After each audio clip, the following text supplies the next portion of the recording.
This is like if you walk into a busy sushi shop, you sit down and you started distributing your homemade sushi to all the customers in the shop. And when the shop owner tells you that you can't just steal his customers like that for free, you start throwing your tantrum, you blackmail him, and you sue him. What's up guys, my name is Kevin and my YouTube channel is about teaching you how to go from a 9-to-5 job to being self-employed because that's what I have achieved. So now, everyone knows about the Fortnite lawsuit by now. Apple versus Epic Games, the creator of Fortnite. David versus Goliath. And in case for some reasons you don't know what this is about, either because you don't care or it is none of your business, in which case I don't know why you clicked on this video, then allow me to give you a quick summary in 20 seconds. Epic Games is suing Apple and Google because they do not want to pay the 30% tax to Apple and Google.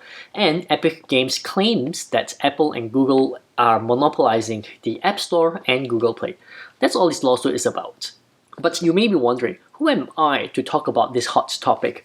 Well, since you asked, then allow me to give you a really quick introduction about myself. I run a smartphone apps business and I've been building smartphone apps for the past 10 years. I've created multiple apps that have been featured on the Apple App Store and Google Play. If you want to find out more, check out the links down in the description below. So, is that enough credibility for me yet? Good. Now back to our topic. I can tell you for sure that it doesn't matter if Epic Games wins or Apple wins, they're both winners. Because ultimately, the biggest losers here are us, the small app developers. And I say small because not all app developers are going to come out as losers. I'm talking about the small, forgotten ones who are going to be heavily affected by this lawsuit. But I will tell you at the end of the video because there are a couple of things that I first need you to understand. Otherwise, this whole conversation is not going to make much sense.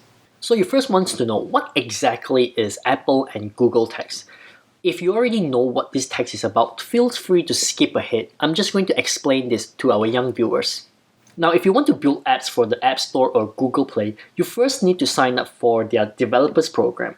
In this program, it is stated that for every dollar you make, whether it is from a paid app or in-app purchase, App Store and Google Play will take 30 cents out of it, hence the term 30% tax.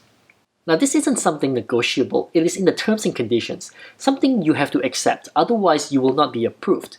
And this tax has been in there since day one, since the App Store went live. As technology evolves, more online games and apps made it into the App Store, and because it is online, there now exist ways to avoid this 30% tax.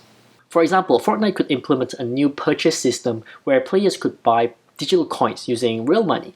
The only thing here is you can actually purchase the digital coins outside of the app and thus avoiding the 30% tax. And this is what Epic Games did. They tried that, but in order to do so, they need to update their Fortnite app in the App Store in order for this new function to work. And this is where Apple denied the app update. They kind of forced Epic Games to play by their rules, which is to implement the digital coins as an in-app purchase instead of being able to purchase outside of the app. Epic Games didn't like it and says, "See you in court, Apple." Guys, if you want to behave like kids, then go ahead. But why do you need to drag us all down with you? We did nothing wrong and we do not deserve it. Look, I can understand 30% tax can be a lot, especially if you're earning a large amount from Apple users. Apple has reportedly made $360 million from Fortnite alone, which means Epic Games has made $1.2 billion from their Fortnite games just from their Apple users. And I can understand that Epic Games do not want to pay that $360 million to Apple. They worked hard for it. But again, have you ever thought about the impact it's going to cost us, the small developers? Probably not. Okay, so you may think that I am an Apple fanboy, which I admit I might be just a little, but that doesn't mean Apple is correct all the time. In fact, I have my fair share of experience dealing with Apple's painful rules and regulation. But at the same time, if it wasn't for them, I might have never been able to quit my 9-to-5 job.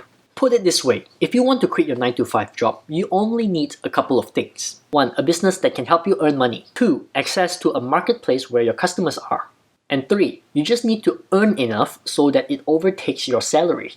I understand that Apple has a mandatory $99 annual payment plus 30% tax for every sale, but in return, I get access to their billions of iPhone and iPad users. On top of that, I was able to build apps from home whilst working 9 to 5 job until my apps took off and allowed me to quit my job. At the same time, I was skilling up, which makes me even more in demand in the job market space. And to be honest, how much do your apps need to make in revenue in order to surpass your salary? It's not a lot. If you are making $100,000 a year, you have a chance to surpass that by building apps. Now, of course, it depends on which country you are from too. If you are a software engineer in Silicon Valley, then your job will probably earn more than apps, and that makes apps very unattractive. But what about other countries, especially developing countries? Let me give you an example. I'm from a country called Malaysia.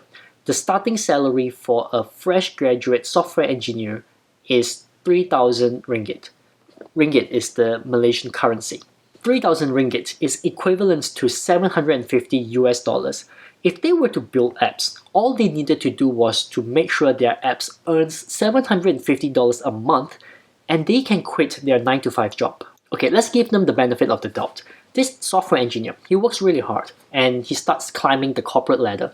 And now he is a solution architect where he gets paid 12,000 ringgit a month. That's 4,000 US dollars a month.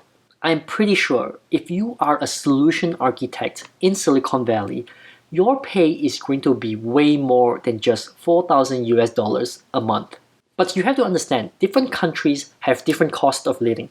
A 4,000 US dollars a month could change someone else's life. A software engineer in Silicon Valley makes like what, $10,000, $20,000 a month, which makes $4,000 a month looks like an entry-level software engineer in Silicon Valley, I guess. But hey, who are we to judge? And one more thing, do you actually understand how hard it is for businesses to get new clients? Apple and Google have basically opened up their marketplace to us and allow us to work with them. It is a life-changing experience for many people. And it's not only the developing countries that's able to leverage on this opportunity. The app experience has created many successful companies from a single app. In Australia alone, we have companies that created Fruit Ninja, the Untitled Goose Game, Crossy Road. All these companies went on to become successful businesses and created hundreds of new jobs. It is like a snowball effect. And I'm pretty sure, just like me, they are very thankful for this. If it wasn't for the App Store and Google Play, it would have cost them a fortune to develop games on different platforms. Strangely enough, Epic Games has their own similar App Store where they distribute games, but the only difference is it doesn't cost the developer anything, and Epic Games do not take a cut for anything they sell on their platform. But what if I'm not a game developer? I'm more of a business and utility type app developer, so this doesn't suit me. And besides, game development can be quite expensive these days. To be fair, Apple does change their rules and regulations without giving us enough notice. I have made $4,000 a month in passive income in the App Store, so I know this is not impossible. But my business was affected really badly when Apple decided to implement this new rule where they started deleting apps that are more or less similar in order to clean up the App Store. And this new rule, it doesn't apply to apps that are created moving forward. It applies to all existing apps. So it is unfair in some way, but that doesn't change the fact that they did give me an opportunity to do my own thing and the possibilities. And to be honest, all I needed to do was look at this from a different perspective, which I did. There are definitely pros and cons in this lawsuit, just like anything else. But the way I see it, Apple was pretty clear about their rules and regulations before they let you in. They did say that in order to gain access to their iPhone and iPad users, the developers needs to abide to their 30% tax rule. This was actually presented in Steve Jobs' presentation. So if Epic Games do not agree to this, then don't sign the contract in the first place. This is like if you walk into a busy sushi shop, you sit down and you started distributing your homemade sushi to all the customers in the shop. And when the shop owner tells you that you can't just steal his customers like that for free, you start throwing your tantrum, you blackmail him, and you sue him. It is not like Apple did not do anything at all to build the App Store to where it is today. They did a lot of work in the background at the start, and now they're getting the returns, which I think many people tend to forget that fact. Humans in general just love to ignore all the hard work and effort and choose to see just the end result, thinking that this is some kind of overnight success. Truth be told, I honestly don't know how this is going to turn out and how this is going to affect us small developers, and I can tell you, I am afraid of the outcome. If Epic Games wins, Apple could come up with a new rule.